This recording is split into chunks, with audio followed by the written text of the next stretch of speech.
पातलो पातलो हड्डी जस्तो केटाकेटीहरूले चाहिँ म जति खाए नि मोटाएन भनेर हुन्छ। सम्पूर्णमा नमस्कार, मेरो नाम अनिल ढुङ्गेल, म सुपर फिटनेसमा ट्रेनरको रूपमा काम गर्दैछु र आजको यो भिडियो चाहिँ एकदम सर्ट एन्ड स्विट राख्छु।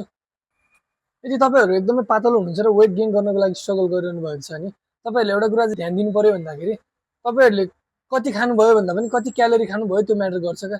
सो तपाईँहरूले जस्तै फर इक्जाम्पल एउटा लिउँ, हामीले यति 100 ग्राम बदाम खायौँ भने त्यो 100 ग्राम बदाममै 500-600 क्यालोरी त्यसले हामीलाई दिन्छ। तर त्यही क्यालोरी हामीले खानाबाट खानु पर्यो भन्दाखेरि एक कचौरा भात खानुपर्छ। तर त्यो यति बदाम खाँदाखेरि तपाईँ पेट अगाउनुहुन्न र तपाईँले हाई क्यालोरी इन्टेक गर्न सक्नुहुन्छ।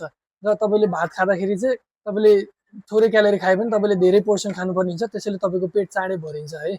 र फ्रुट्स सलादहरूमा त फाइबर मात्रै हुन्छ, त्यसमा क्यालोरी केही हुँदैन। त्यो फुडहरू चाहिँ सकेसम्म कम खाने है। So after all weight gain गर्नु छ भने तपाईँहरूले के ध्यान दिनु पर्यो भन्दाखेरि तपाईँहरूले कति धेरै खानुहुन्छ भन्दाखेरि पनि कति डेन्स क्यालोरी भएको फुडहरू खानुहुन्छ त्यसमा चाहिँ सेलेक्सन गर्न जान्नु पर्यो।